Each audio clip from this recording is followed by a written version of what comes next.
All right, that's that. I do this every week, and yet I feel like every time I go to do it, I'm like, how do I do this again? It's number 7. Spare notes series number 7. Share to your page.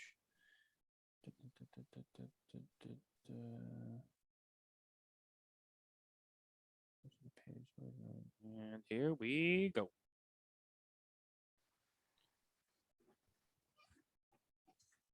Got it.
Coupe, were you on here last time? Yeah, it was. It was the last time we did this. And someone came into the garage while we were broadcasting. Yeah, it was a food delivery for my son. And remember I told you that all the time when I'm out here on the show, there's always some kind of delivery? Yeah. Well, there's a goddamn Instacart out here. Nicole ordered a grocery delivery.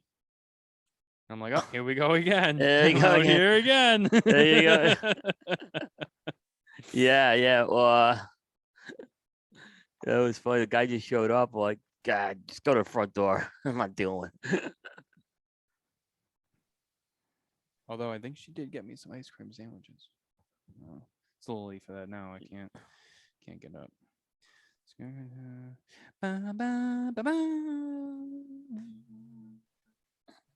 Coop, how was your day? Very good. That's good. Very good day. Well, I know you didn't do jukebox this week, so we had that Yeah, off. and normally I spend the afternoon prepping for jukebox, so I didn't have to do that because jukebox is normally either every other week or 3 weeks on, 1 week off. Right. So this we actually had done 2 weeks, and Dave had another commitment, so we have one next week, but it may be the next few or unless we do 3 in a row, we'll be off a cycle. So it'll be kind of interesting to see how that goes. But Yeah. Dave in Australia, it's like to nail down a time with him is tough. Because not only is there time difference, but he's got a young kid and crazy schedule. So it's not bad to sometimes have a week off. But that's a fun show to do. Yeah, absolutely. Yeah, we have a lot of fun with that show. You guys have a lot of fun, but you guys also do a great job with it too. Thank you. Yeah, thank you. It's that show. It's just complete. It's a completely it's more of a music show. We do some cigars, but it's music first. That show. Right. So we're starting to get the audience outside of cigars with that now, which that's what my goal was.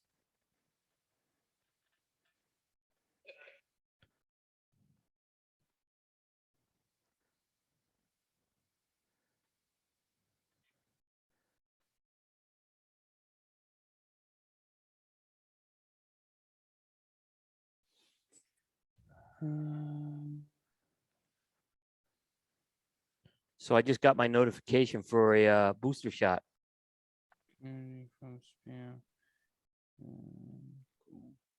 Oh, you did? Yeah. So my plan is to get a booster shot, and then I'm going to try to get down to Florida end of October, early November. for one last trip for the year.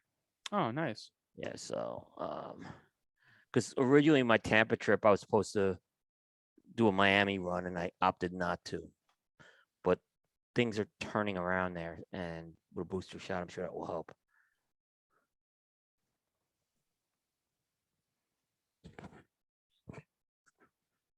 All right, I am ready to go, I'm ready too. and I think this is where we're gonna start it off.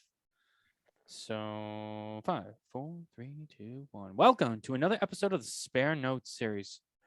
My name is Matt Tobacco from SmokingTobacco.com, and I am joined once again by my very good friend, Mr. William Cooper of CigarCoupe.com. And it's always a meeting of the minds here at the Spare Notes series. The latest and greatest, the do's and don'ts, the drama, gossip, Yeah, inside and out the cigar industry. Coop, thank you for being here with me again. Matthew, all good, man. It's this is gonna be an interesting one for sure. I Some of think these you spare have, notes. as usual, a lot to say. Yeah, I'm gonna definitely be on my soapbox on some of this stuff tonight, because there is a lot going on right now, inside the industry and kind of periphery from the industry. So yeah, Okay. All right. Well, why don't we start off simple? Yep. Why don't you tell me what you're smoking? Actually, well, have you picked yet? Do you have a Yes. lineup?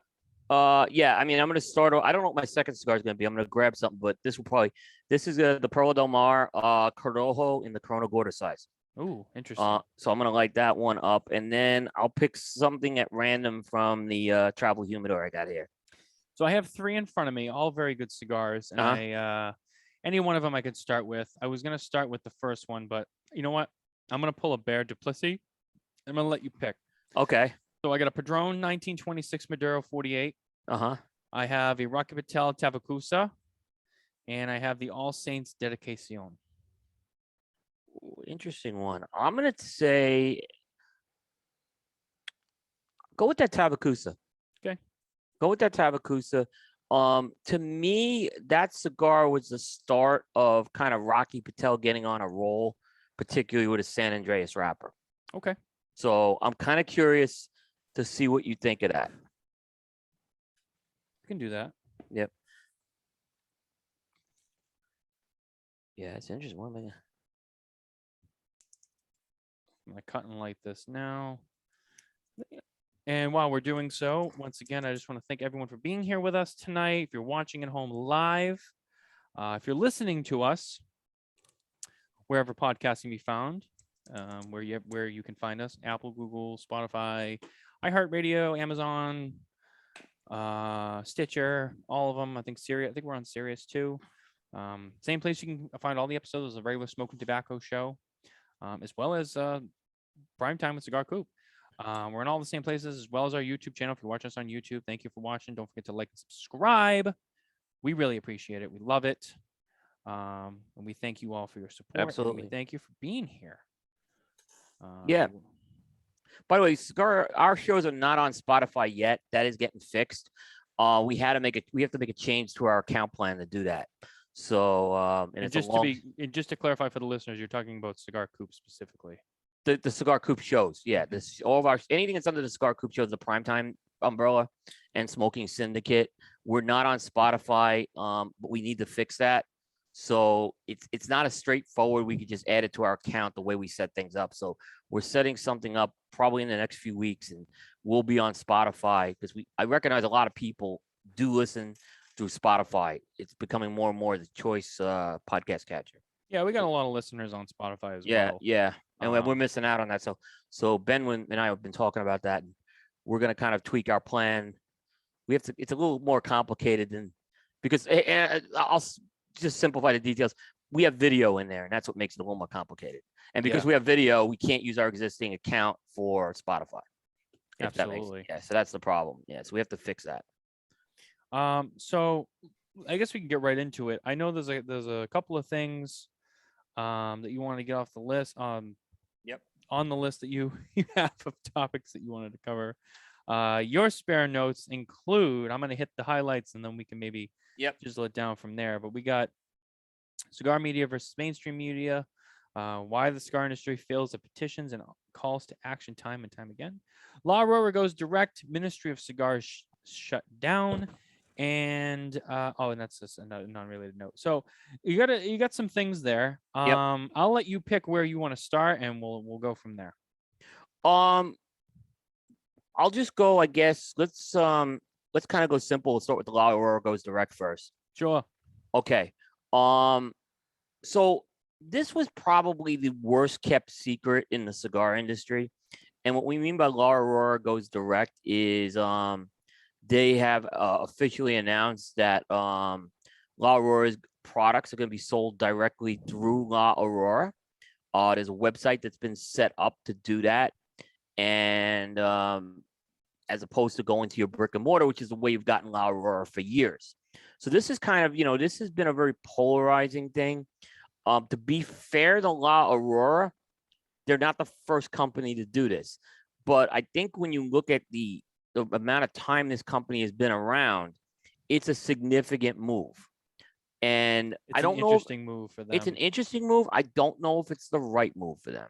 But again, there's other companies that have been selling direct for a long time. So this is not new. But La Aurora, which you think of a very 1903 oldest factory in the Dominican Republic, if you go to laaurora.com, you can see this. Now, this was the worst kept secret because this website there was like a prototype of this website that's been out there since like February. Right. So, and I sensed it wasn't complete, but it was out there and you could see it. And then if you remember, there was a guy by the name of Willie Morante that he went from Miami to La Aurora when Miami was scaling back their staff, right? And Willie was going to be like a brand ambassador, right? So as this was going on, I figured, okay, they're going to have this website, but they'll probably still wholesale through retailers, and they have a guy like Willie who's more than capable of doing that. Then Willie ends up leaving La Aurora, and now they're just going direct. So now they have no boots on the ground. They were selling at the trade show through Miami Cigar. I have not gotten an update if that's changed or not yet. Some people are saying it's changed. Some people are saying it's not. But it's a significant move. It's a polarizing move. It's definitely one getting a lot of attention, at least in the Southeast for sure, in terms of what this is going to mean for La Aurora. Yeah, it's interesting. I know that you mentioned it's not the first company, and there's another. There's another major company that comes to mind. When we talk about this, fairly larger company that goes direct to consumer. That's Davidoff. Davidoff has their own website where any consumer can go to Davidoff or davidoffcigars.com. I don't know what the exact address is, but if you go over there, you check out and buy stuff directly from them. So yeah, I mean, bigger brands. I feel like maybe that's a trend with bigger brands. You get really big and then you just don't feel the need to go by way of brick and mortar, and you're like, well, I'll just kind of do everything I want to do. Would you say that's a fair assumption, or do you think? I don't know. I mean, Davidoff's a really unusual case. In that, well, Davidoff hasn't really adjusted their field sales model, so they've kind of put this out there as another alternative. Mm-hmm. But they still have their appointed merchants. They still have the they still have this. You can still buy Avo Camacho. If you're anyone, they have a sales team. They haven't changed. So from that standpoint, I think they've actually they've kind of. But the only thing is that you have guys who are obviously making commitments as an appointed merchant, and now basically they don't have they're basically competing with online. So that's the difference I've seen with that right now. So let's go. Let's kind of go into a different direction here. Let's talk about kind of a side note kind of thing. That's obviously, you've been around long enough. You've heard the rumors and the things that swirl around about online sales going away. What's your take on that? And then how do you think that will, you see these companies starting to kind of go direct. They have their own website, whatever. Someday maybe like, oh, that goes away. Then you're forced to go back to really focusing on brick and mortars because that's right. the only way you're going to get it out there. What's your take on that hypothesis? No, I think it's I think it's definitely something that I'd like to understand why they're investing cycles in this. If you think, it definitely something that makes me wonder, because if that does go away, let's put it like this. Let's say it went away tomorrow, okay? Davidoff would be in a much better position than La Aurora right now. La Aurora would basically have to find a sales force tomorrow. At least Davidoff has their sales force in play. So they're at a little bit more of an advantage. But La Aurora would have a tougher time right now because they just don't have, unless they're still selling through Miami. That's the only thing I could say, which is the big question. But in reality, they don't have that boots on the ground right now in here because Miami doesn't have much of a sales force, if you think about that. Very true. So yeah, I think it's a valid question. Like, in these sites, I mean, I looked at the La Aurora site. I do know a little bit about what it takes to put up an e-commerce site. That is an industrial strength e-commerce site. That's not a one that's been put together with like string, So there's definitely some serious put into that. So for a while, I don't know if they still CLE was selling direct as well. But again, they would do. It wasn't they weren't making a large stink about it, and they didn't do it at they didn't do it necessarily at a level that would affect their sales model. My thing is this. Okay, here's what I'm just going to kind of say. I'm just sorry. I'm just so everyone knows, I'm reading some comments from the chat section here, and I'll bring that up after. Coupe, I'll let you go ahead. Okay. There's some comments here. All right. So here's the thing. I think a company certainly has a right to go direct. Okay. I know it pisses brick and mortars off, and I don't think it's the right thing to do. I think you do need to work with your brick and mortar. But here's the one use case I would say with this is if you're 100 miles away or 50 miles away, then you could buy direct from the company. Okay. That would be the one way I would say is somehow set the system up like that, or do something like what McAuliffe's done with, where they kind of find you the retailer to do that. I think if you went with either one of those approaches, it's better. I think you're going a little bit of a dangerous route right now. Okay. With this. Yeah, I have our friend Gracie Rodriguez. Shipping and taxes for online orders always makes me go back to B&M's. Our friend Dan Thompson from McAuliffe Cigars says sales channels are a very strategic decision for a company. Sam Ventura from Crux Cigars, supporting brick and mortar business is the backbone of this industry. There's more to it than just price. And then Nelson DeMello, our friend Nelson DeMello from Smoke and Tobacco, also says CLE, the big stick provider. Asylum, I'm assuming. I was just gonna say, but I had something in my throat. Nelson, I think you're thinking of Asylum Cigars, but you're on the right track there. So yeah, I mean, at Nova, Nova's done. Yep. Nova's in that situation too, and they're a much smaller company that's looking to emerge. And I think it's they're worth noting, and I'm not knocking them. They're a company I've had a friendship with in the past. I still think they're good people. But yeah, they're direct to consumer, and that's one thing I've pointed out to them that I can see right now, like they're trying to get their stuff out there. I get that. They're trying to get it out there any way they can, get people online buying stuff.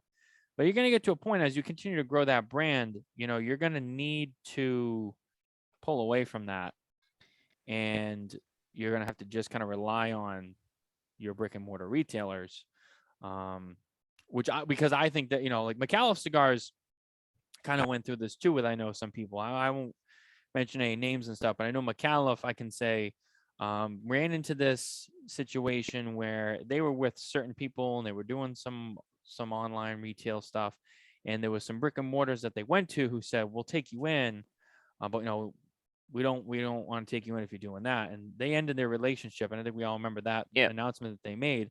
They ended their relationship with certain folks and kind of reorganized and went right into brick and mortars and being able to be sold, right in shops and whatnot. So, we've seen people go both ways with it. We've seen the growing pains with smaller companies, coming up like Nova and McAuliffe. We have seen the larger companies kind of get to that point where they're like, well, I mean, I can kind of do what I want. Everyone knows who I am. And whatever the reason is, whether, with Davidoff, La Aurora, we see it on both sides of the spectrum, if that all makes sense, to kind of, bring it all back together. It is interesting, you know, and it's something that we always preach. It's something we always say: support your local brick and mortar retailers. And I would still preach that. I still stand by that. Do I buy online? Yes. I buy online from very few people who, all of which I know personally, and I know, and I've been to their shops in person, brick and mortar. Um, those are the people I buy from. Cigars.com, Smoke Inn, Corona, Mardo. Um, you know, those are all people who, Yeah. you know, I buy from. I, But they all I'll, have, brick and mortars too, and I've been yeah, to all of them, and I've spent yeah, money in those stores. Like yeah. it's I support those people. I'm not gonna lie. There's catalog companies I buy from though. Mhm. Even though they do have brick and mortar systems. I mean, I have a very good relationship with JR Cigars. They've been fantastic to deal with. And they've had a lot of special products. We've been focused on their 50-year anniversary series. So they've been they've been very good. And I know they're not a traditional B&M per se, even though they do have stores and lounges. I think people still look at them as a catalog company, but I'm not gonna lie, I have a very good relationship with them, as does the Coronas, the Two Guys, the Smoke-Ins. I could go down the Neptunes. So all the ones you said as well. Oh yeah, Neptune. Yep. Yeah. So and there's, like I said, a lot of, and there's some stores I'll just call up and get stuff from. So You know, as well, Sam Ventura from Crux Cigars made a great comment. Many brick and mortar retailers have an e-commerce option, which is a great way for people to support them while taking advantage of the convenience factor, which is very true. And yeah, that's kind of like what I was saying too. And I think I yeah, really emphasized, you know, like they still have B&M, yeah. and you're supporting them too, which is great. When I was homebound last year, right, on lockdown, more my self-imposed lockdown, I took total advantage of that. Yeah, and that was a Right. very good option to have. And I think last year, all things considered, you know, with everything going on, yeah, online was probably the best way, you Yeah, know, and everyone wasn't going out, going to stores, going to shops. It's like, well, why am I going to risk going out in public to the shop when I can just stay at home, order safely? It comes to my house. yeah, And you know, everyone was yeah, buying last year, as we know. So, yeah, I mean, yeah. it just, I did some of that as well. And again, I supported the people I ordered online from are people who, I know have a nice, strong B&M presence as well. And I just continued to support that. Yeah, I mean, with La Aurora, there's some of my favorite cigars come out of La Aurora. The Cien Años Maduro is my all-time favorite cigar. I buy a box or two of them a year. Look, here's the deal: if there's brick and mortars that have it, and as long as the price ain't gouged, I'll buy it. Right?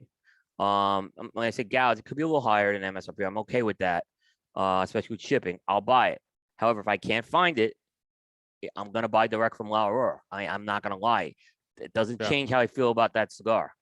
It doesn't change how I look. There are people in that company that have been very good to me over the years as well. Down in the Dominicans, in the Manuel is especially. So, that unfortunately, that's their business model choice, but that's a product I really like, and I'm not going to change my mind on that. can I just take a moment to pause here for a second? Yeah. I'm running into this issue that's so annoying. In my Facebook chat, I've opened and closed my app and all that several Oh, times. it's a nightmare, those Facebook chats. This is why. Well, normally it just kind of stays there and I can see all the messages, but like What's wrong? they It's at keep the like bottom. fading away and I have to tap it and open it again. I'm like, what the hell? Yeah, I don't yeah. know how to make that stop. It's been frustrating. Jay Davis is with us again tonight. Our shop has no e-commerce or website, but even we ship. Online But is you just could a call fact Jay. of life. Look, you could call Jay and get the cigars there. We've constantly promoted them on our shows with that. They have great service with that as well. So Absolutely. that's certainly an option. Yep. And take advantage of that too, because like I said, they're very good about that. So When online is 40% off like Holtz, or when an online catalog is an extension of a supplier of mine, I don't like that. But one's tied to B&M, like Two Guys, Corona, Abe, Neptune, that is different in my mind, and I think I would fully agree with Jay on that. yeah, I think I agree too. Yeah. But like I said, I wasn't gonna lie. I do have relationships with some of the catalog companies as well. So I'd be hypocritical if I didn't say that. And Dan Thompson writes us, tobacco business is regulated. Most of the online sales, thing keeps going away. Advertising techniques are not available. Will be challenging for any manufacturer to build the they keep disappearing on me. But anyway, you get the gist.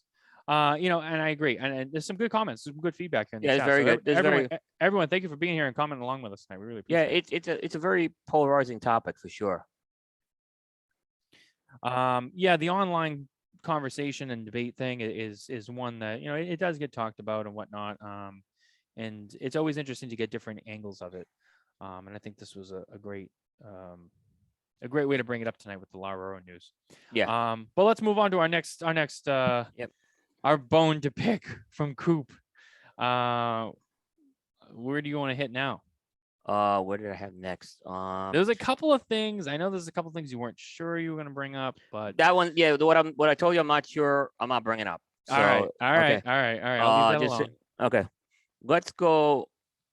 Let's go to the top. Let's talk about this media versus cigar media thing, and I want to kind of give you a little context for what this is about. All right. All right. So let me ask you. I'm going to pose a question to you. All Okay. right. And the question is, okay. If someone says the media is dishonest, how do you react to that? It's an interesting question. Yeah. Well, Yeah. all right. The easiest thing to say, Mhm. and the fastest, shortest, without explanation, just firing it out of Right. the cannon. Yeah, there's media that's dishonest. Yes, there is. Absolutely, 100%. Yes, there is. But there's also media that's honest. There is. Yep. And this is a conversation that can get complicated, not because it's just hard to understand. I just say there's so many different people with different angles, and there's different avenues. There are dishonest media. There is honest media. I would say when it comes to mainstream media, it's hard to believe everything you hear, because a lot of that stuff is, especially when you're talking like, the big ones like Fox News, CNN, MSNBC. I mean, listen, we're not going to get political here, but when you get to those big time mainstream media news channels and it's all politics all the time, yeah, none of that's 100% true. Okay, they're both saying shit to kind of get the other side going or getting people. There is different avenues though where it's pretty straightforward, simple stuff. I get that. When it comes to cigar media, I think I know where you're going with this. I could be wrong. I think you're trying to compare mainstream media honesty with and how that is relevant to or equal to cigar media being honest. I would obviously, again, the answer is 100% without a doubt. I think there's cigar media that's also dishonest too. And I think that there's several in pertaining to cigar media. I would say that there's probably different reasons for that than like the dishonesty of like a mainstream media. I think it's similar, but I think it's still different. I don't know if that's where you're going with this, but that's where I am right now. Okay. So kind of, okay. So look, my thing is when a blanket statement is made, okay, that the media is dishonest, I take personal offense to that. Okay. If you want to say network ABC, network XYZ, not to pick ABC, XYZ is dishonest, I'm okay with that, right? But I don't like being punished with the rest of the class. And guess what? Even though I'm a rounding error in the landscape of media, I still take media seriously as a craft. I still take it seriously as a profession. Let me kind of give you an example of, and this comes up a lot, right? So this comes up a lot, but let me give you an example of where this really kind of played into a situation I had. And I don't know if you remember this, but last year during the election, okay, there was this virtual event that was set up called Cigar Enthusiasts for Trump. Do you remember that? And they were bringing Donald Trump Jr. And they were bringing Donald Trump. And they were bringing Donald Trump Jr. in, okay. Yes, I know about the meeting. Yes. Okay, so basically, I was invited to it. Okay, I got invited to it, and look, I was going to it, right? My goal of going to that meeting was I'm being very honest.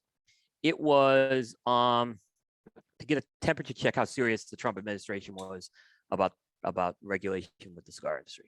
I wanted to see how serious, were they interested or were they committed to it, right? Right. And I thought it would be a good forum to do it. And certainly I was going to write about that, right? I was definitely going to write about that, right? But what happened is in the first minute of the meeting, the people who were organizing the meeting, they said, if you're a member of the media, we'd like for you to leave. Okay. So I left because I'm not distinguishing cigar media to other media. Okay. And I put up a little thing on social media saying I was disappointed that I wasn't told about this ahead of time, because I'm not angry, but I'm disappointed that they should have just said, if you're a member, why are you inviting members of the media and then telling them not to be there, right? That's the part I don't quite understand, right? Yep. Well, this set off, well, we weren't talking about you. We were talking about mainstream media. We were, your cigar media, you could stay, that's different. And I'm like, well, in my book, there's no difference, okay? Because I was going in there. Look, I'm not really going in there to have a cigar with Donald Trump Jr., all right? I'm going in there because I'm trying to get a pulse for where the industry is with the administration. I had a goal, and that's what I wanted to do. I could have sat there and not wrote anything, right? But that's not really what I wanted to do. I had a total goal with this thing in mind, right? And it turns out that there was some reasons. They have to be a little careful with this, having media there, because there's quid pro quo and stuff like that. And but in the end, I felt I would make that. Everyone was telling me they didn't mean for you to go; they meant for mainstream media to go.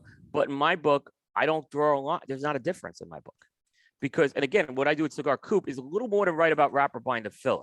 So, so from that point, you can't say one media is different than the other.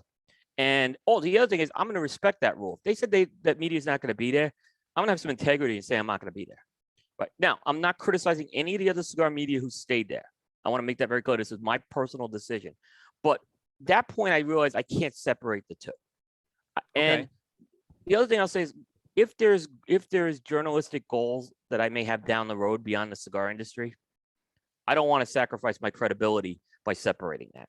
So I want to make sure that, look, I'll protect media. If there's bad media, whether it's political media or cigar media, I'll call it out, right? But I take offense being lumped into a category of all media. That's just my opinion on that.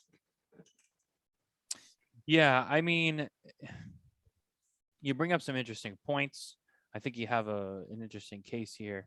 I have a comment here from our friend Jay Davis. I think the biggest problem with online media is separating gossip, speculation from confirmed and sourced info. Yes, that's a big problem. Yeah. Look, that's a big problem. I'll say this, and I'll be very honest. Like, Charlie Minato early on was very much on the rumor mill. Like, he was very much like TMZ. But in the last few years, that's turned around. It's a much more credible, it's very credible publication. So I've seen them kind of mature and kind of change a lot for the better with that. But, I could tell you, I get stories once a week, right? And people think they're giving me information. Well, if I can't validate the information, it ain't going up, right? You could give me the juiciest scoop in the world, right? But if I can't, you can't tell anyone I said this. Well, then how can I validate it? It's like there's no point in contacting me unless you're going to say, hey, I could call this person and ask for a quote. And 9 out of 10 times, I can't tell anyone.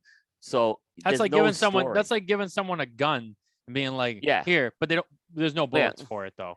Well, so I could go unnamed sources. What am I going to do with it? Unnamed yeah, you could use that word, unnamed sources, but that weakens your credibility, especially if you're right or wrong. Right. You want to have confirmed sources with that. Yeah, confirmed sources is always a big one. Yeah.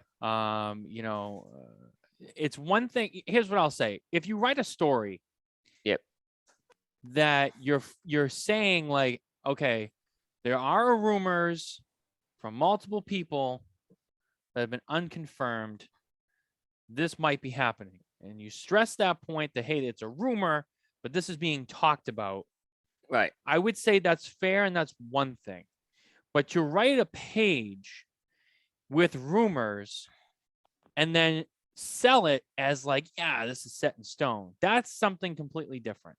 And I think that there's a lot of both. I know that there's been articles I've read from people we know. I know Barry Stein is one who's done this. And this is not a knock on Barry. I know in the past I've read some stuff where he said, "Oh, there's rumors about this," and that's one thing because it was stated That's as one thing. If you say it's a rumors. rumor, if you say it's Yeah, one thing, it's a rumor, it's fine. Yeah. right. So as again, I'm not knocking Barry. It's I know he's written stuff like that. It's just as an example, like, oh, like, hey, there's rumors, blah blah blah, and that's like, oh, this is interesting. I wonder what will happen. And then there's stuff that I've read, and I won't say who's done it. Um, and I'm like, interesting. And I get to thinking about it, and then I know everyone in the industry, and I start talking with people. Hey, did you hear about this? Blah blah blah. Oh yeah, but I don't know. That doesn't seem right to me. And then someone jumps in and is like, well, I know so and so, and he didn't say anything. He would have said something, blah, blah, blah. And then it's just like a bunch of people sitting around like telling different versions of that story. And then in the end, that person comes out and goes, I don't even know what the fuck you guys are talking about. Like, this is like, I didn't even say any of that. So, and then Yeah. at the end of the day, that just creates misinformation. And then that information just trickles out like wildfire. And then it's one of those things it's out there for a little while and people forget stuff, and it's true. But it's like that moment of time while the rumors are out there, it can be damaging because then Yeah. people start depending on whatever it is. There's so many different examples I could give, but people hear stuff and then they start to believe it.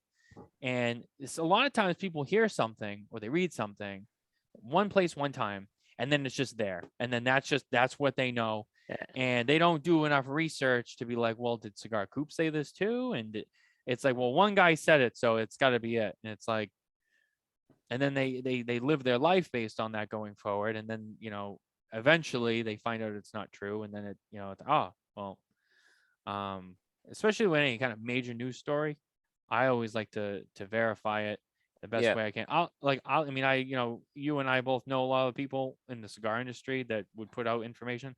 I hear something and I'm unsure about it. I'll text that person themselves. Be like, like Michael Herklotz or whoever. I'd be like, hey, I heard this story. Is that true? Oh yeah. Well, it wasn't supposed to be out there, but yeah. Oh, okay, cool. And then sometimes it's no. They misquoted what I said or blah blah blah. Because that's just how shit starts. Well, look, when you mentioned, look, the other side of the coin is Barry did put that story out that Oliva was sold to General. And I got to be honest with you, I was already prepping articles that Jay Cortez was going to be taking over Oliva. And I saw that and I'm like, someone gave him bad information because I was pretty privy.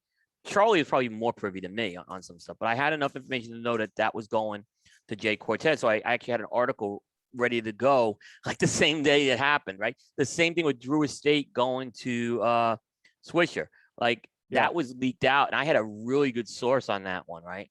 I could not go with a really good source. In fact, there was another guy who actually had the same source and he had a website called the Cigar Nut. He went and put it out there and he got hammered, this guy. And it actually turned out he was right on everything. So, there's things where you put that out there, it could damage the relationship. It could you don't want to damage the sale. You don't want anything out there that's going to damage the sale.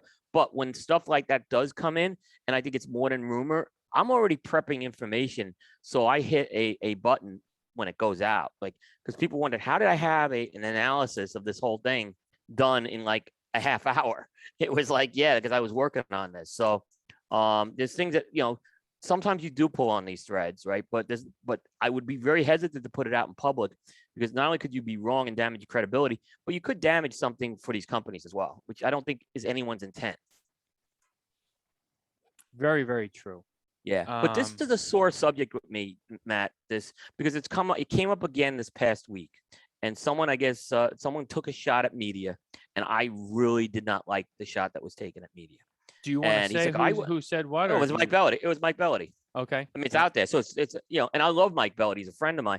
And I know Mike wasn't directing it at me, right? Yeah, Mike Bellady's cool. Mike Bellady's great. His politics, I don't agree with all his politics, right? But I felt insulted. And I told him that. And I put him in a public light. I feel insulted. He goes, well, I didn't mean you. But I still take what I do seriously enough, even though I'm a small part of this. I don't draw a line. If you want to say that there's political media that's completely off the wagon, that's fine. Then put the boundary in it. Don't put every type of media in that thing. Regardless, it's a semantics thing with me. Don't do that. Yeah. Who knows? Maybe I'll be writing political media someday. I don't know. And hopefully I could bring an honest spin to it. But yeah, I don't know. That could be something down the road. So I take offense to that. I did to a lot of it. So there's an interesting comment from Jay Davis here. I'm sure you'll have something to say on this too. Yeah. And sometimes cigar media oversteps like Cigar Authority, giving Atabey their product a 100. I mean, come on. That's a conflict of interest. So I think more than anything. So I don't know. That's, yeah. I mean, I think you just got to put that to the side. I mean, if I was them, I would just put that to the side and not score it. That's just me. I think Cigar Authority operates as an excellent media entity. I agree. Really do. I agree. But I think that one, and I think they're also very clear. They are an extension of their retail operation. But I think they do a very good job. They produce a quality product. This is just my opinion because I love David. I would just put that one to the side. That's the only one. That's the only thing I would say. Just put it to the side. You don't need to go down that road. You don't need to go down that route. You can certainly talk about the product, but maybe just don't score it would be the one thing I say. I guess I could see both sides of the argument on that one. Yeah. I can see and respect both sides. Yeah. I think at the end of the day, yes. I mean, obviously there is a retailer attached to Cigar Authority.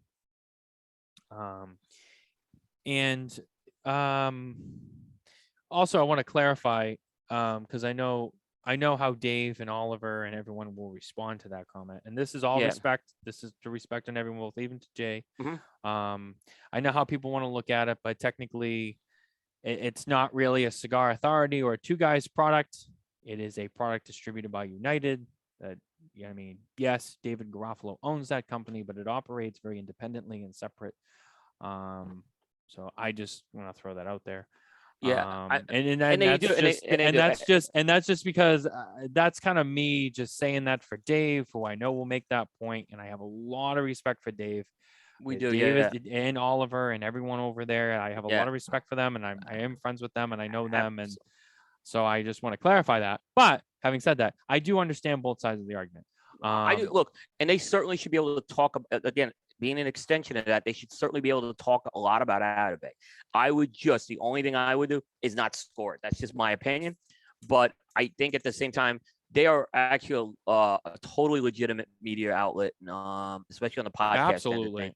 And they do look, they're the number one podcast out there for a reason.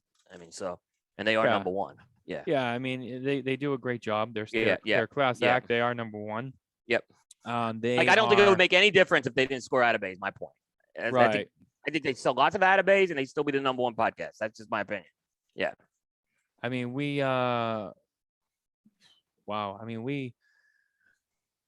sorry, I'm just like trying to mentally digest a couple of different thoughts here. It's been one of those weeks. Yeah, no, I mean, I get it. And I can see where, they would rate it. I mean, first of all, you can argue the whole 100 thing, like even if you just focus on what the rating is, regardless of the affiliation. I mean, it is a good cigar. It is high up there. No one's gonna argue that's an excellent cigar. I don't think anyone would argue that. Yeah. I can understand that maybe one would view it as a conflict of interest. But at the same time, when it comes to reviews, no matter who's doing what product, I mean, it is all open to interpretation, and it's all, kind of whatever that person feels. Like you do a review, Charlie Minato does a review, if Brooks Whittington does a review, yep. If Aaron does a review from Developing Palates, that review is based on how that person interpreted not just the cigar, but the experience and its construction and its flavor and its burn and any other factors that are tied to it. So I get it. Charlie could have given it 100. I know he wouldn't. Right. Hundreds don't really get thrown around, but like, you know what I'm saying? Like, it's all like, it's again, reviews and I know this is a topic that's going to be coming up with A lot, them. yeah. And but yeah, reviews are it's an interesting realm because it's very opinion based, to say it the simplest way. It should be, and it should be opinion based. Yes. So That's it's what a not review like, is meant to be. Yeah. if let's say, for example, like this Padron, right? This Yeah. Padron has been reviewed by all of you.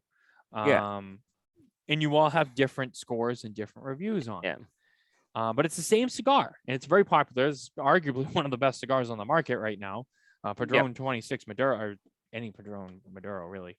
But they're all going to be different, and that's fine, and it should be. If you went out there and you half wheel developing palates, Cigar Craig, you all said it's a 95.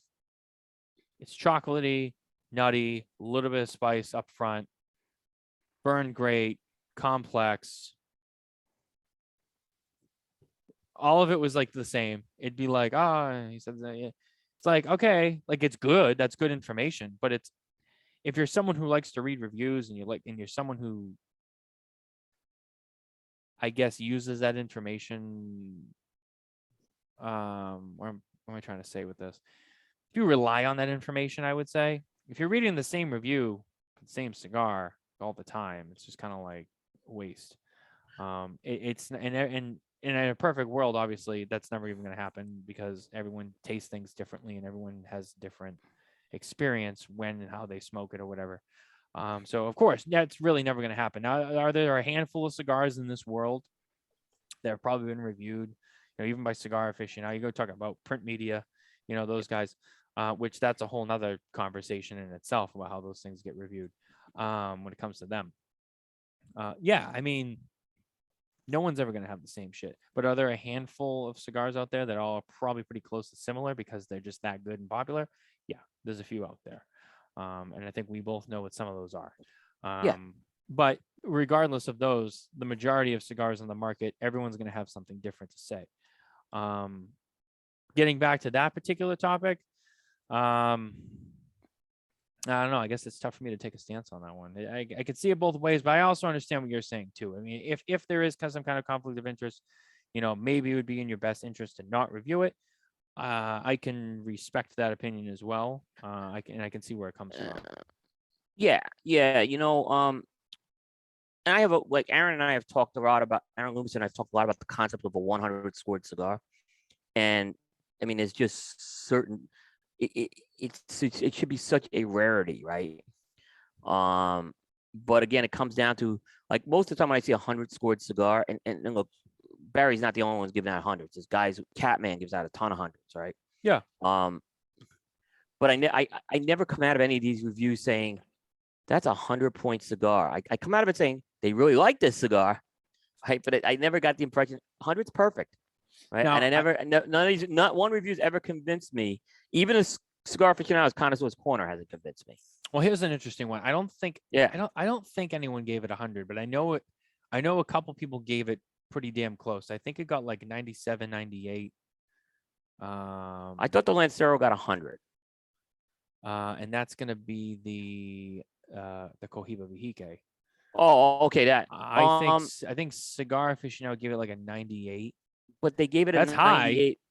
High. Yeah, but here's the thing. We were just talking about this Smoking Syndicate the other night.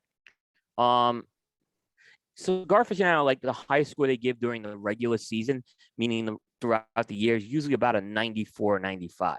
Right. But when these cigars get into and it's a tasting tournament that they do, when they get into that tasting tournament, every one of those scores, the scores are upped. So you start seeing things hit the 98 mark, right? Mm-hmm. The 97, 98 mark, but you only see it in that tournament. I don't quite understand why they're scored higher in the tournament. They've never, it's the number. If I have one question to ask Dave Savona on the whole process, that's the question I have. So how does, like, Pledge, which was a 92 only a few months ago, go up to a 98? We beat that one to death last year. Great cigar, but how did it go up 6 points? Is a huge amount in cigar ratings. So I thought, here's something interesting that we can also bring into this conversation. Recently, Half Wheel put out a review of the Tatuaje T110 Sumatra, and they gave that cigar 91. which I Okay. know is, and I think we talked about this, which is that's high. That's high for them, It's a high and score that's high for me you too. Yeah, Yes. that's high for me too. So you're seeing like two major reviewers online do a lot of reviews. You and Half Wheel. Right. 91's a high score for both of you. And then you go to these publications, the magazines, and you're seeing 94, 95. If you get a magazine, even if you get one of them, I get all of them. I get Aficionado, Cigar Snob, Cigar Journal, Cigar and Spirits. I mean, I got them all. They all come to the house, and I read them. And I don't read the reviews because I'm like, oh wow, like, and I bank on. I read the reviews the same way you read the cartoons on Sunday morning in the paper.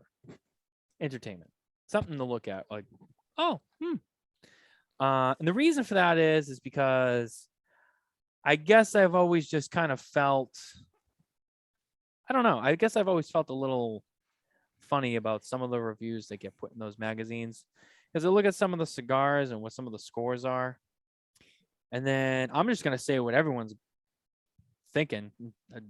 Some people just won't say it. I don't give a shit. Let's flip through the rest of the magazine. And if you know where I'm going with this, don't tell me it's not true. Don't you sit there in the comment section or listen at home. Don't sit there and tell me where I'm going with this. Oh no, that's not true, because that's bullshit, and you all know it.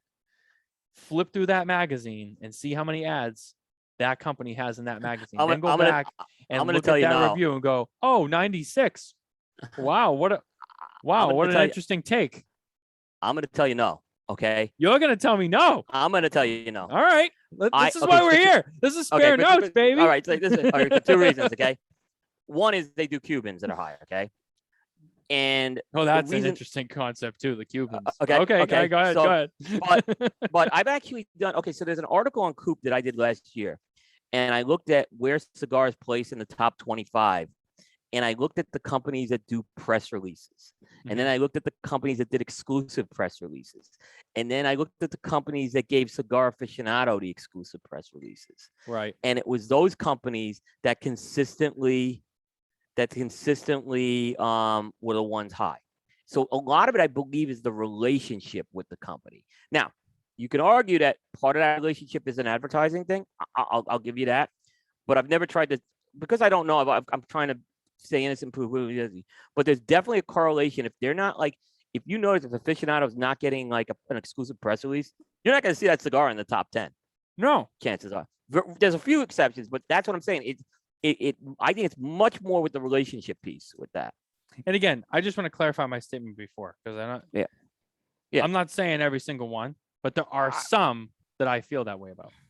Yeah, and I'm not knocking those companies either. It's not really like it's on them. Like, the cigar gets rated high. That's great. Some of them I'm like, good. I like that cigar. It's great. Yeah. I just feel that I've seen a pattern with some brands in some magazines. Yeah. Where I'm like, maybe it's coincidence, but I'm like, interesting. Here's I'll even go back and say further. Name the last company that didn't get that got a #1 cigar that didn't have an exclusive press release from Cigar Aficionado. Go look at it. You can't find one. So basically what you're saying is, I mean, you're not fully disagreeing with me, but you disagree on some level. Because, I mean, part of what you said kind of agrees, but then part of what you said kind of disagrees, unless I just misheard you. I think it's the relationship piece first. Okay. I really think, all right, I think it's that piece first. And I'm talking more about the top 25. Because, look, they can throw a 94, 95 out there and then try to build a relationship that way. So I guess that's true as well. Yeah. You can always. But I want to say that look, while I haven't interviewed Cigar Aficionado people, Abe DeBabna's interviewed them, Dave Savona, Dave Burke's interviewed Dave Savona, and I do think he has a lot of integrity. So that's why I'm a little careful about saying that. But I also think that this relationship piece thing plays into every type of media to some extent. Look, if I have a relationship with a company, they may not get higher scores, but they're probably going to have more products reviewed just because I have access to it, right? And that's just the nature of the beast. We try, like, obviously, some companies we know that don't send samples, and I try to buy those. But in general, sometimes there's companies that are getting stuff reviewed because we're getting product from them that probably I wouldn't go out and buy a lot of this product. So I try to balance that off to not tilt the list that way, and try to give it more of an even playing field with that. Yeah. And again, when you get into that conversation of reviews and scores and all that, there's so many different ways that conversation goes. And at the end of the day, everyone's doing it differently. Everyone has their own opinion on that cigar when they review it. Everyone's entitled to an opinion on the review when they read it. Everyone's entitled to their, opinion on the guidelines, of which those cigars are reviewed. I know you're very open when it comes to your guidelines that you follow for not Yeah. even just your reviews, but Yeah. all your awards and everything you do. You Right. give something like that out there and you put it out there in the world. I know that you have a list of guidelines of everything you put Yeah. out. So, which is important, I think, and it's nice to have that posted. So no one can ever, say anything against it, I guess, to an extent. No, exactly. The other So thing, Matt, I'll just add in, go ahead. just on that. I've done it now. Aaron Loomis has done it too. We disclose at the end of the year, and we started doing this last year, what we got samples of and what we got sponsors of, and we calculate average scores based on that data, right? So these cigars were samples. These cigars were not samples. These cigars were from sponsors. These were not from sponsors. And guess what? They were virtually a dead heat in both cases. And there was enough of a sample set on both to really kind of show that. So we've both kind of have started. We've encouraged other media to do that. But we're the only two who have started doing that. Right. Because we say, okay, you want to say that we were influenced by sponsors, and okay, here it is. Same with the top 25 list. We do the same thing with the top 25 list. So you could see it out there and then argue with me. You could argue with me, but we have the data out there. So your phone's lighting up over there. Yeah, I got to turn it off. I'm on this baseball thread. Yeah, I apologize. All right. Speaking of baseball, the Red Sox beat the Yankees today or what? No, they lost. Did they? Last time I looked, they were 2-1 in the eighth. They lost 5-3, and the Phillies won. So wow. I think Boston's okay. I think Boston and the Yankees are going to be the wild cards at this point. So I don't think you're in any danger. So I mean, it's going to be that's going to be a huge wild card game when that happens. So they're tied for number 2 right now. Yeah, Oof, yeah. Man. Look, the Yankees. We talked a couple weeks ago how the Yankees looked like they were sleepwalking. They have started to get it a little together now in the last couple of weeks. So, they came out, but they had a bad early September for sure. Yeah, this is the time to do it. Yeah. We won't get into baseball this week. We have a plethora of other topics we got to hit. Yep. Absolutely. That was a good. Scoring's gonna be one we talk a lot. Like Aaron and I are constantly talking about scoring. Bear and I are constantly talking about scoring. I'm sure we'll talk about scoring here. And look, people say, why do we talk about it? We're in the media business, guys. This is what we do. This is what we do. This is fair notes. We're giving you a little bit of the behind the scenes inside baseball here on this, so to speak. And I know a lot of people might disagree with what I said before, and that's okay. No, I mean, you're entitled to an opinion. I mean, but hey, I call it like I see it, and sometimes in the media you gotta kind of say how you feel, and if it creates controversy and people don't like it, it's just kind of how. Well, I mean, I can tell you if I see a media outlet doing something that could potentially damage cigar media as a whole, believe me, I'm going to fire shots first. So because it's just I am protective of cigar media as a whole. So whether I like everyone in cigar media or not, it's the other case. I'm going to protect cigar media on that. The other thing I'll say to it too is just, I guess, my last note on it before I walk away from it is, and again, my opinion on it, again, I'll say it's not every single cigar brand, whatever. I just feel that there's some of them where it just seems a little obvious to me that maybe the scores could be a little bit influenced outside of the cigar itself. And I don't knock the brand for it. And I understand why maybe the outlet doing it would do so. And I get it. I just don't know if I fully agree with it. So Matt, I absolutely agree with that statement. Okay. I see how many times I like this. We like this person, right? Right. We're going to review this cigar from this person at the expense of maybe not reviewing another cigar, right? Look, I love Steve Saka's cigars. I love Nick Malolo's cigars. But guess what? Those cigars are constantly rated high, but they're also like they show up on the consensus every year because people are prioritizing those cigars over other cigars. So you don't see a lot of Altadis or Fuente on these lists because they're not prioritized higher because people like Saka, people like Malolo, and they want to look. And it's also easy to talk about stuff you like, right? So it does happen. And look, I've had to make some really tough reviews, and I've pissed some people off. And it happens, right? I remember my first McAuliffe review was in '88, right, with Dan, right? And I have a great relationship with Dan from McAuliffe, and look, there was no hard feelings or anything. I gave an honest opinion, on it, right? So there was a company called M Bombay. I killed their first cigar. They became one of my biggest sponsors for a few years after that. So, Right. So go figure it out. It happens.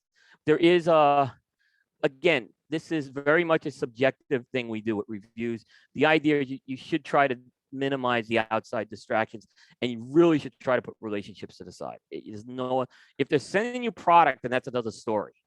Then certainly you have a right to review that product. Yeah. Absolutely. Anyway, we'll move on from this. This will be a topic I know we come back to in the upcoming weeks. So, well, we have an interesting question here. Yeah. Gracie Rodriguez says, "Excuse my ignorance." Never any ignorance, Gracie. Everyone has a good Gracie's question. awesome. She's awesome, by the way. Great. She is awesome, and Yep.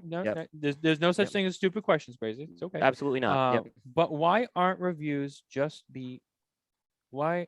Hold on, I don't know why I just like fucked that up. But why aren't reviews just be blind reviews? Educate me. Interesting question. It's a very costly process to do blind reviews. Mhm. Look, and Aaron Loomis, who is on Development House, used to be the co-owner of Blind Man's Puff. He could tell you that, and I've worked on some of the reviews for that. It is a very costly and complicated process to do it. Cigar Journal does that. Cigar Journal does it. And look, Blind Man's Puff is not a small site either. They've certainly grown. Mhm. But yeah, it's a very costly process to do it. So, but it's a total fair question. I can just tell you that's the answer for me. Maybe at some point I would do that. I don't know, but I know when I was just doing reviews by myself, it is hard, right? When I was part of Stogie Geeks, Paul Asadorian and I tried to do it, and I can just tell you it was a process like you wouldn't believe to get someone to procure cigars, unban them. It's a lot of work, is what I'll just say. So, I think there's certainly immense benefits from it, though. Immense benefits from it. Jay Davis asks, "Why is it costly?" Another interesting. Okay, so the idea is you have to have someone prep these cigars for you. They have to go out and buy the cigars, right? They have to go out and unban them, right? They have to send them to the people you need to send them to. You have to collect all that data. It's hard to get someone to do that for free. Hold on. So one could argue. I'm playing devil's advocate here, right? Sure. I sure. don't do reviews. Smoking Tobacco is actually in the process of building our own reviews department. I will not be doing it, but I have people, right, who I have coming to work for me who will be doing it. We're not there yet, but in the future we'll have that. But anyway, but not doing it myself. I'll play Switzerland here. One could argue, okay, so if they're unbanded and they're blind, you got to ship them to people and all that. Well, wouldn't you be doing that if they were banded anyway? And in fact, you have to actually track all that stuff. But what makes it different whether it's blind or not? The cigar review gets data either way. Because there's a prep piece that needs to be done with that. So, okay, here's an example of that. Okay, and I can tell, and I know a little bit how Blind Man's Puff works because I've done some reviews for them. They do, they work hard on those reviews. So you buy a box of cigar XYZ, right? So the first thing you have to do is you have those cigars. There's a coordinator who goes out there. They remove every band. Okay, then they have to put another band on it. They have to put another band on it to identify it, right? So whether it's color coded or with a number, that goes on there, right? And then after that, the data has to be collected and tabulated like that, which you could set up automated things to do it. It is not an easy process, especially if people are scattered all over the place. if maybe you're in the same place, it comes down a little more. I guess maybe it would depend on the size of the group reviewing. Like, for example, if your review panel consists of 5 people, Right. and you're doing a blind review, and you send out those cigars, you go, okay, here we go, boom. You send those out, you get 5 people, they get one of each, right? You go one of each. There's 10 cigars. They're all numbered 1, 2, 3, 4, 5, 6, 7, 8, 9, 10. They come back. That's one thing. I can see maybe where, like in Cigar Journal's case, it's obviously there's a lot more people than just 5 who are Right. doing this, and there's a lot more to send out. But I would say they're obviously a bigger company, bigger publication. It's not as difficult and costly for them to do so. I would say, for one of us to do that for like 50 people, yeah, I can see how that's costly. But then again, at the same time, if we were still doing it with 50 people, it still would be costly. I mean, I'm not saying that maybe the blind aspect might not be a little more costly because, yeah, there's a little bit more like time involved in it, and time is money too. But I would say that it's still costly to do a non-blind too. That's just the way I look at it. Oh, it's still. Oh, it still is. It still I is. Look, think what it would come down to is the size of the medium that's reviewing it, how many people and how many cigars you have to supply, and blah, blah, blah. I would say the bigger it is, obviously the more expensive it is. If it's a small corral, I'm not saying it's cheap, but it's not as intensive of a cost. So it's an interesting question, and to Grace's question, that's an interesting question. It's a good question. And to Jay for asking, why is it costly? I think that's interesting too. And I think my answer to that would just be, it kind of just depends on how big it is and how that can quickly be expensive.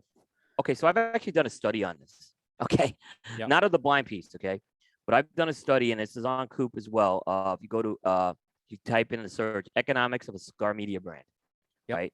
I did what it costs to review a $7 cigar in Okay. terms of labor costs and in terms of material costs, right? So let me ask you the first question: how many hours do you think it takes to review 2 cigars? One cigar. How many? How many? Just so I have this clear, okay? Mhm. You're asking me how much time do I think it takes to review one specific type of cigar Right. that, from what I understand, usually gets smoked a couple times. So Right. in total, Right. So just give me the total number of hours for that $7 cigar. Assuming it's on a somewhat average of 3 cigars per review. Yeah. In total. Yep. To smoke all 3 of those, to write your piece, whole thing. For a couple hours each. You're smoking that cigar probably a little slower because you're trying to really. So I get put into it. okay. Okay. But to write the review now, to put the review together. Are you asking the total with the writing or just the writing? I'm gonna give you this. All right. The total with. I just want to make sure I answer this right. The total. Yeah. No, I know you're saying that. So the total of everything. Yes. To get that review out, how many hours do you think it takes? 8 to 10. Pretty close. 7.5. Yeah. I have. Okay. Mhm. And at a $7 cigar, and if you have a labor rate of $7.25, right? At $7 a cigar, and if you do labor rates for all those things, it would cost it technically. Now we don't pay labor rates for all these things. It would cost $68.38 in labor rates to review that cigar. There's a lot of, and 7.5 hours is a lot of work.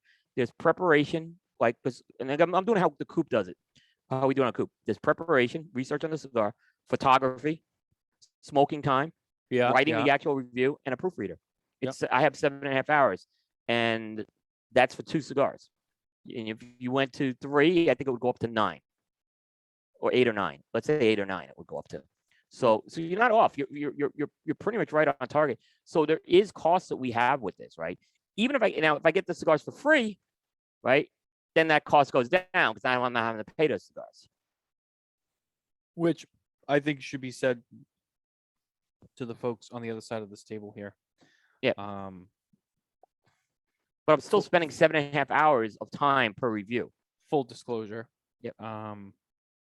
Sometimes free cigars come in for review or for whatever, but that's not always the case. There is a lot of times we also, I mean, even Half Wheel, they'll put in there, cigars were purchased for this review. We Yeah. still have to buy cigars to review them. It's not like people just get them for free. Like, hey, take these. But and it's review part them. of the meat. Some Like, people do that, but not every cigar. A lot of cigars you still buy yeah. for. Yeah. I could tell you that's probably about 50-50 on Coupe. I think Half Wheel's gone a lot away from samples lately. I really do. So I think theirs is probably, at some point I may go to that next model and do that, right? But yeah, I mean, look, and look, here's the thing, the $68.38 cost, right, for 2 cigars, right, for 2 $7 cigars. That's what I'm saying it costs, right? If I get those cigars for free, it only goes down to $54.38. There's still a cost, even if they're free cigars, to do all the other things I just mentioned, right? The only thing I don't have to do is make the capital purchase there, and it's still pretty damn. So, and guess what? I look at my time I spend on this as money. Like, even though I'm not getting paid for it, but I'm just saying, if I had to pay someone to do all this stuff, it's coming out to $68.38 to do a review. It's not cheap. Yeah, but I don't. But how do I mitigate that? I have to do most of the work myself. So. Yeah, no, I mean, I and again, this is one of the reasons why I personally don't do reviews. It's not necessarily like the money or whatever. I don't have the time. I just don't have the time right now. Models, I guarantee they're more expensive than me. Yeah. And there is a cost that's associated with it to some degree. I get that. For me, the biggest thing is the time. I just don't. With everything else I do, right now I don't have the time to do reviews. If I had a lot more time, this is all I did. Yeah, I'd be doing reviews. I just don't have the time. I've also not been doing it 11 years, so I kind of have a little more of a rhythm. And it took a long time. I didn't have podcasts when I started putting the process in place. Right. So, and podcasts have an enormous amount of prep work. That's another thing. Like, economics of a podcast is another whole story. So, I mean, you can go on Coupe, you could Google, you could go in the search and go up to that economics of a cigar media brand, and you could it kind of gives the insight for where I came up with. Like, people probably saying I'm off my rocker with these numbers, right? But you look at it and maybe it will make some sense. Absolutely. Yeah. Well, let's move on from the reviews. I think we've been on that for a while. Yeah, and I'm sure we'll talk about it another time. So good questions. Absolutely. It'll never be a conversation that just fully goes away. It's a topic that'll always kind of be there. So there's plenty of time to get into that. Yeah. We go back to the notes list here. Here's an interesting one. I don't really know them personally very well. I know of them and I know of the situation, but Ministry of Cigars shuts down. And I know there's a story there. You have a little bit more experience on this one, but I'll start us off. Ministry of Cigars announced they were shutting down after an unnamed person, as it was written and reported, had reported them. And they're out of Singapore, correct? Yep. And who owned that again? A guy by the name of Ferdinand Pete. So he's a European who's living in Singapore. Right. And Singapore has much stricter laws on this kind of thing. And someone reported his website, and now he's potentially facing legal action over this, and he's been forced to shut down his website. I know this is something you wanted to talk about. Yeah. So, tell me what you want to say about this. Okay, so I'll also give you a plug. Ferdinand's coming on Primetime Special Edition on October 5th. So you can expect to see him on the show. We'll be interviewing him. But here's what happened. I guess so. There are laws in Singapore on advertising and what is considered advertising and what is not. Right. The laws in Singapore are very broad when it comes to advertising, right? And basically, it's basically any type of communication that's coming from a media site, right? So if you're smoking a cigar, if you're talking about a cigar, if you're putting pictures up of a cigar, if you're reviewing a cigar, if you're putting a press release out, under Singapore's definition of advertising, it's all considered advertising, those things. Wow. Which So I guess what happened is someone tipped off a group in Singapore called the HSA, which is their Health and Science Authorities. They showed up at his house, right? And Mm. they said he was selling and advertising cigars. Well, he proved he wasn't selling cigars, right? But the advertising thing was the one that got more complicated because of all this, right? And he was in a lot of conversations with these HSA groups. And basically the outcome was he has to take down the website and anything associated with social media was. Now he said he could still come on the show, but obviously he's not even allowed to smoke on the show, right? Um, and but yeah, but it's not originating from him either. That's the differences. Um, but so he basically was facing potential jail time and a fine. From what I understand, I don't think he's facing jail time, but he is still facing a substantial fine that has not been ironed out yet. And look, I know Ferdinand, he's a good person. He's an honest person. He is a guy who doesn't bash the Singapore government or anything either. He says, look, if I had known the law, this was the definition of the law, there wouldn't have been a Ministry of Cigars. So he's been cooperating fully with them. But unfortunately, he's not going to be able to continue in cigar media as long as he lives in Singapore right now. He does work in the cigar industry though. So I know he works on the wholesale and distribution end for someone in Singapore with that. So, yeah, it's a shame. And what was different about Ministry of Cigars compared to any other website, he was focusing on the non-US market and not just Cubans, but non-Cubans. And he did a lot, I think, for that international market of introducing people to brands that they may not have heard of before. So he's a good person, and it's a shame it happened to him. I hate that this happened to him, and it's a warning to everyone else in the world here. Like it all could. I could see some guy deciding in Congress to put a bill up. Let's change the definition of tobacco advertising, and put a law in there. Those are the types of things we have to watch out for, and we have to have awareness of this right now. Mm-hmm. So I know some people started getting into a whole political debate about this. It was funny. People were telling him how Singapore is, and he's like, "I live in Singapore. You guys have no clue, right?" I know. Yeah. So it's unbelievable, but it's a sad situation. It's an unfortunate situation. Fernand was pretty popular with a lot of manufacturers. He had a good following. And I guess it's a site I read. I continue, but he also can't just move the site either. So it's not like he could just say, all right, someone else hosts the site. He can't do it as long as he lives in Singapore. Yeah, so I was gonna say, so basically, if it was hosted and based out of like Germany, for example, even though maybe it's his website or whatever, but someone else No, hosted and operated it because he's tied to it, it's Yeah. still illegal. Yeah, look, he doesn't want to face a jail sentence, and I'm sure he doesn't want to pay a substantial fine for the season. So he's been cooperating fully from what my conversations with him on that. Because I asked him, because he came to me, he said, I'll do the show. I said, Fernand, we don't want to get you into trouble, right? So I'm going to send him ahead of time what we're going to cover. So he'll be, and if he tells me this ain't a good idea, we'll skip that. But he said he can't talk about the case. Yeah, it's unfortunate, Yeah. and it's, and like you said too, it's something that we all should be watching out for in our own Yeah, countries. we really because, should. Yeah. if there's certain people, if they had their way, that's how it would be here, and we're thankful that it has not happened thus far. And again, this is where we bring up, PCA, CRA. That's why they're here. It's more than just a trade show. It's what the trade show stands for, and it's what all the other things they do stand for. Absolutely. And it's what the donations go to. That's why they're here. And they're not perfect, and we're going to get to that part. But I mean, I'm just saying, but we have this at least, right?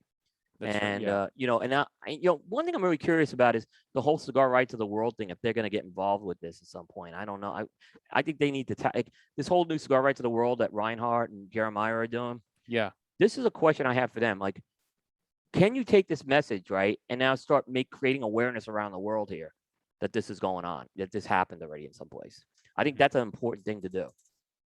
I agree, and I like that they've started that initiative. I do too, and there's a perfect use case to do it. And it would be really cool if we could get a lot more organizations and people from different countries around the world, not just the U.S. or Canada or England and Ireland and Germany and places in Asia, all these different countries that have different laws and different, whatever. People get together and almost form like this, like United Nations of Yeah, the cigar industry, and I think yeah, that's very important because it's not just about the United States. We have friends and brothers and sisters of the leaf all over the world. I have family in South Africa who's asked me about getting into the cigar business. I mean, it's everywhere. So it's not just yeah, here, it's not just there, it's everywhere. I think on a separate note, I think that's a great thing. I'd love to see where that goes. I'd love to see that get bigger and bigger and bigger and get so much more involved. I think that's huge. And I think in time, I think they have the potential and they get some good people doing it. It could get there. So, well, like I said, we'll see what happens with that. yeah, yeah, absolutely. I got a couple of feet. And actually Reinhardt is going to be coming on the show soon. I think November. He was supposed to come on in October, but I have to make a trip in October, so I had to move that week. But he'll be coming on, and that's definitely a topic we'll get into with him. Yeah, I think it's a good topic for sure. And a lot of people said to me, "Well, Coop, why are you covering this? He's just some small blog." Well, he's not actually some small. He's one of the, it's bigger than people think. But even if he was small, I would have covered it because, again, this is something that really threatens our existence. It could I mean, we've seen some crazy things happen in Congress that could suddenly just turn the tables overnight, and it just takes one Dick Durbin to do this. Oh, absolutely. I think that's Right. well said. Yeah. Yeah. So we have to be cognizant. We have to be aware of this stuff. And I know that maybe we can use this as a nice segue into our next topic. Yeah. This is Why the cigar industry fails at petitions and calls to action time and time again. Yeah. So I feel like this is probably the biggest item on the yeah. list for us Yeah. I'm tonight. kind of glad we went in this order too. Yeah. All right. So let me kind of just start off what the context is, right? This was triggered by an email sent out by CRA, which I'll get to. All right, in regards to the $96 billion tax proposal that's floating around Congress right now. Okay. So we have failed, all right, when it comes to getting people to sign petitions. All right, we fail. We don't have the numbers, right? And they don't match up because we know there's cigar smokers out there. Right. So why don't these numbers add up all the time? Right? Why are we falling short whenever we ask for X number of signatures? Now I'm seeing it with the PCA petition. They're trying to get $60,000 in 60 days. We fail at this, right? We constantly fall short of this, right? So I think there's a couple of things going on here. All right. I think the first thing is that we CRA, PCA, whenever these petitions come out, we don't have enough of a grassroots effort to get people to sign these petitions. So Matt, what happens when these call to actions come out? What's the first thing people do when this comes out? Like CRA or PCA says, call to action. We need you to kind of click on this and sign this petition. Well, first of all, maybe that's not what you're looking for, but the first thing that comes to my mind is just criticism. Right. Okay. Why criticism? Well, I think it's because I think there's many different people out there with different views. I would say in a general sense on a lot of the things that happen within these organizations. For example, there is a situation going on in Connecticut right now, and I know that a lot of people down there are not happy with the way some of the law. So there's a law that's set to go into effect October 1st. Right. That would ban smoking indoors in cigar lounges and all that. Yeah, there's a whole debate on that too. There's a whole debate, and that's a whole nother topic that I don't want to get into on the show. Not because it's not a good one, but this is really today's not the day. Yeah, it's a very today's not the day for that. We're not prepped for that, and there's a lot more information I want to have ready before I get into that conversation on the air. But like for the example, stuff like that happens. And then, it's like, where's PCA? It's the biggest thing. Where's PCA? They knew about this. They said nothing. They do nothing. And then the PCA puts out something and they say, well, blah, blah, blah, blah, blah, blah, blah. And then it's like, all right, so you're turning a blind eye to my situation over here, and then you're going over here. One could talk about the trade show. I know this was kind of a conversation that came up earlier. It was people talking about the trade show and how it was all set up and the money that was made and blah, blah, blah. But then like a month later, we all get back from the trade show and then, oh, well, we're looking for $60,000. And it's like, well, you just had a trade show. And then there's just a lot of noise, I Right. feel. That's kind of the big, for me, that's one of the biggest things. Yeah, that's a fair point. The petitions, the problem I've saw over a few years, early when these petitions first started about 10 years ago. It's a distraction. Sorry. Yeah, but people got sick of it. Like, why am I signing these petitions over and over again? Right?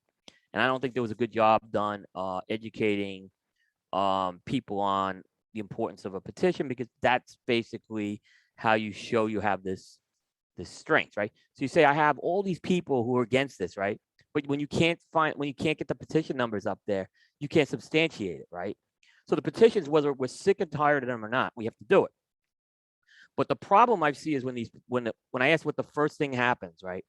I see cigar company X posted on Facebook and sign this petition, right? Or retailer, sign this petition. Yeah, true. Yeah, you're right. Yeah. And that's not enough. No. Okay, they think they're done. Like, so if you're a cigar company, why aren't you telling your reps, go out there when you're in a store, get people to sign that petition? Like, bring up the petition, explain to them. It's not hard to explain this, right? And get if everyone would just get one or two people to physically sign the petition, right? These numbers would go up. You'd see these numbers double, right? Very quickly. If everyone got two people, the numbers would double, right? Especially if you get two people who aren't aware of this, right? It's not a hard thing to do if everyone just kind of did that. But instead, they just say, sign the petition, and they hope that people sign the petition. And I guarantee you, a lot of people don't even bother. Okay, I'm sick of this. I'm not doing it, right?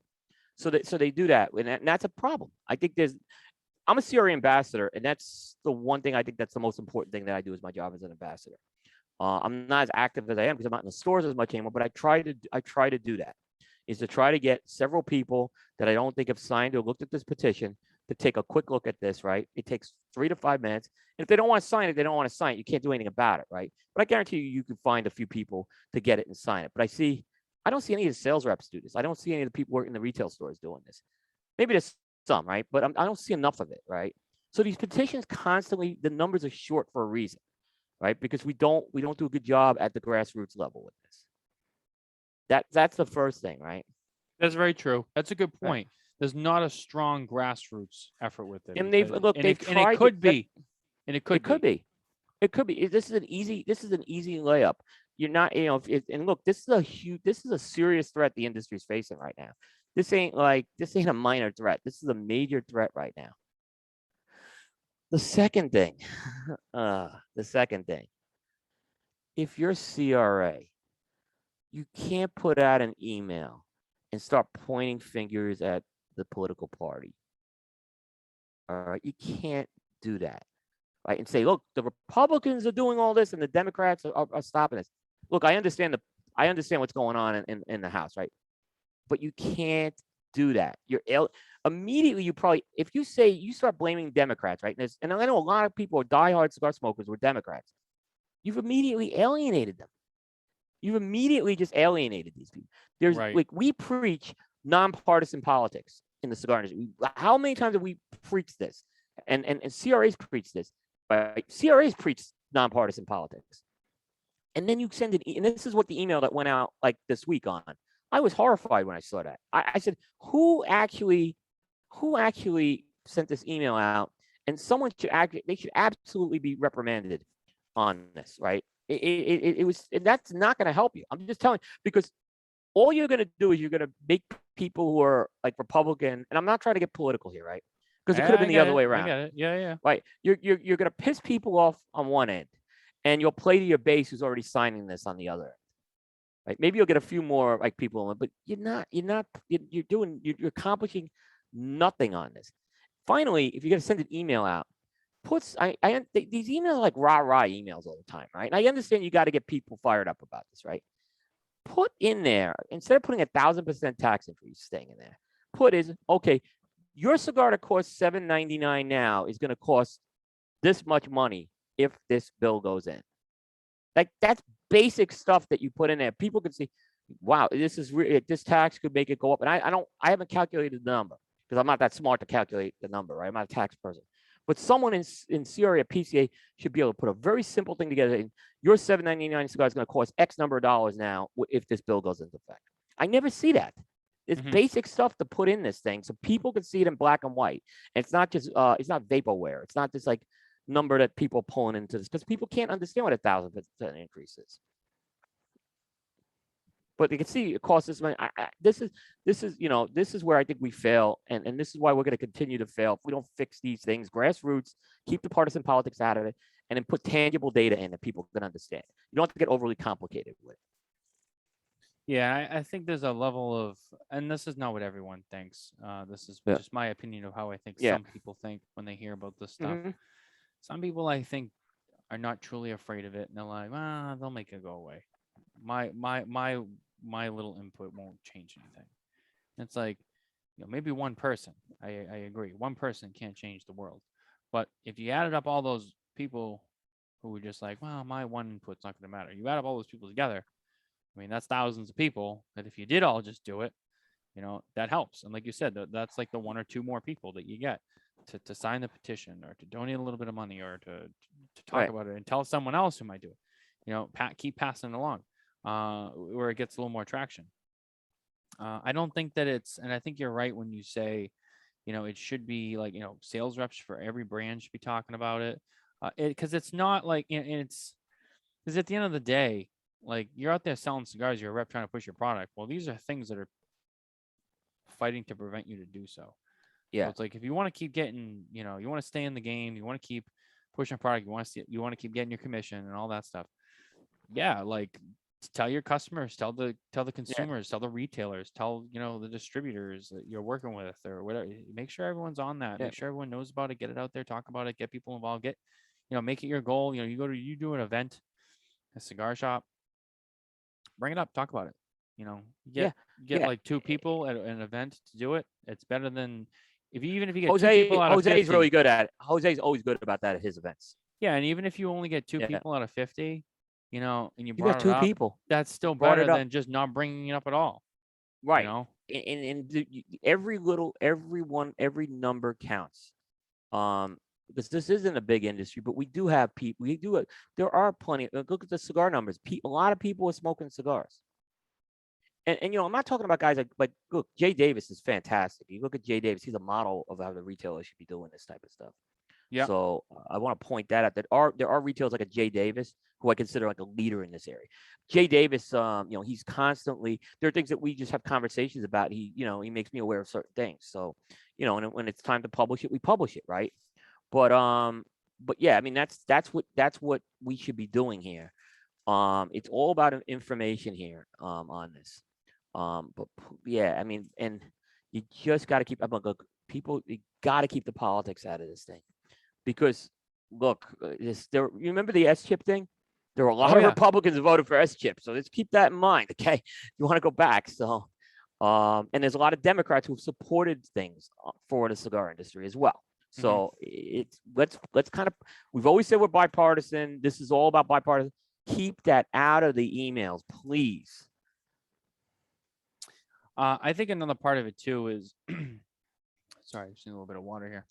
I'm fired up about this topic. I'm sorry, my man. Yeah, it's okay. Hey, that's okay. That's why we're here, and we're here to just not only talk about it, but also just educate and inform people who might not know, or might not understand just the level of importance of it. I mean, look, at the end of the day, I think it's always going to require bipartisan effort to get stuff passed and protected or whatever, because no matter who's got control or what, blah, blah, blah, like you're still going to need at some point someone on both sides is going to have to give into this. So it's not just, I understand that maybe there's maybe one side that's more heavy on it, but even the side that's not heavy, like there comes a time when you need that side if you want this to pass too. So you have to play both sides of the aisle.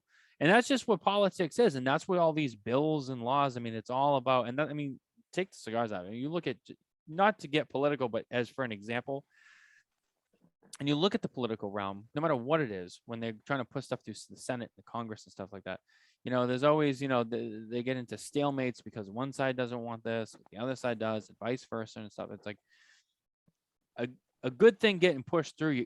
You're gonna need at least somebody on both sides to be on it too. Yeah. So it's also the effort of trying to convince that person who maybe might be against it or is not for it, is not on your team. It's like, well, you might be in a situation where, hey, listen, we need their vote though, or we need this, or we need their support, whatever.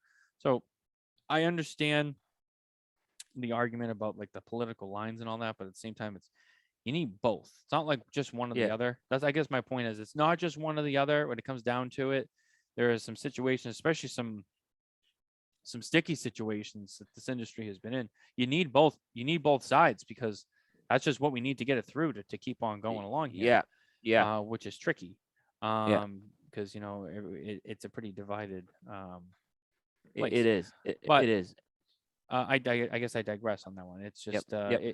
it's tough because you need both, and Yeah. it's not often that you have just full support one side, everything just gets pushed through. Yep. If it was that easy, then a lot of things Yep. would be pushed through all the time. Yeah. It's not Yeah. the case. Yeah. Yeah. Exactly. So it's important. I mean, just my message is bipartisanship. Let's just keep that bipartisan message that we've had for years, and not get away from that. That this is not about Democrat or Republican here. Yeah, I know, and politics themselves are changing too. Just like the Yeah. Yeah. I mean, we could get into a whole. philosophies, the ideologies, Right. the Right. what Right. each party kind of Yeah. identifies Yeah. as and what they get into. So not I don't want to get into that stuff. But the point No, being I don't. there, the But point being there that the way we got cigar stuff put through 20 years ago is not the same way we can do it today. So things change. So Yep. looking at the cigar side of stuff, we're trying to worry about our legislative stuff or our industry, in terms of the political lines and stuff like that. Things are different now than they were 20 years ago. I'm not talking about either side, however, just in general, and that's, I would say, true for any political system at any period of time. It changes, it Yeah. changes. So getting stuff put through is and the strategies and the tools we've used 20 years ago is not the same way we need to do it today because the game changes and you need to be able to Yeah. adapt. I think that's another big thing too, is people need to understand you need to be able to adapt to the times to keep up as we Yeah. all move forward in life. And I think that's a major part of it too. People need to remember to change their strategy. Like if the Patriots went out there every week and they played the same strategy, that won them the first 3 Super Bowls, they wouldn't have the 3 that they just got Yeah. in the last couple of years. Yeah. There's a new game plan, there's a new playbook. So that comes into anything you do, but especially this. So if you're sitting there going like, well, we used to do this, and like, well, we can't do it that way anymore. You got to Yeah. change. And Yeah. maybe there's a couple people in that boat that are just like, well, I mean, well, like we got stuff pushed through before, like, but they'll never put that through. We've been trying.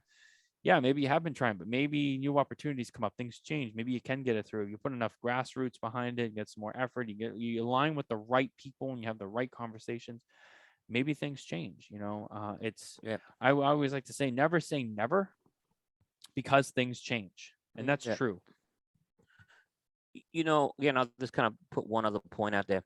So, as much as people think about this person, Harry Reid, who's the former Senate leader, majority and minority leader, I could tell you that I've asked questions enough of people. Harry Reid was working behind the scenes on certain things for the cigar industry. He wasn't public about it because then he's playing a political game. He doesn't want to be too public, but he understood like what smoking bans and smoking taxes could do to things in Nevada. And there were things he was working on behind the scenes with that. And I know they didn't want that out there too much. It got out there a couple of years ago because a couple of people started putting pictures up with Harry Reid at these meetings. Yeah. And I started asking the questions like, why are people posing for pictures with Harry Reid, right? So, and again, I could go to Giuliani, who put the biggest smoking ban in New York City history up until Bloomberg then topped it. But and he was a Republican. So I'm just saying it happens on both ends is what I'm saying. It's not just one or the other. Yeah. No, a fair point. It's a fair point. Yeah. Yeah. So we got to just keep that in mind. Yeah. But again, this isn't really a political show. I try to No, stay but away from and that stuff. the point is we don't want the politics in this thing, and that's my point. Let's Right. just that email would have been just as effective without that. It could have Yeah. just maybe just put a little more data in, like I said. But yeah, did not need that. It was a bad job by CRA on that. I'll say that point blank. Absolutely. Yeah. We've covered a lot of things tonight. Yep. I'm looking ahead and I'm trying to decide. I think I'm gonna save a couple of things for our next episode. Sure. And I'm trying to find something up here. And my calendar will not work for me here. I'll have to figure that out later. But yeah, no, we've heard a lot of things. We've gotten a lot of important topics. Our review and scoring topic was a long one. It was good stuff though. It's important stuff and stuff we'll continue to talk about. Yep. But and again, and we're always talking PC and CRA, and I know people probably get sick of it, but it's important stuff to talk about. Yeah. But if it is your forte, this week on the this coming week on Smoking Tobacco, Scott Pierce from the PCA will be with us. So I know you're going to ask him about a topic, though. I know there's a topic that's going to come up that no one's asked him about yet, so I'm looking forward to this. Okay. All right. Yeah. Yeah. I think I know what topic you're talking about. It's a topic you don't want to talk about now. I know that. Because, oh, that one. Oh, well. Yeah. No one's asked that question yet to him.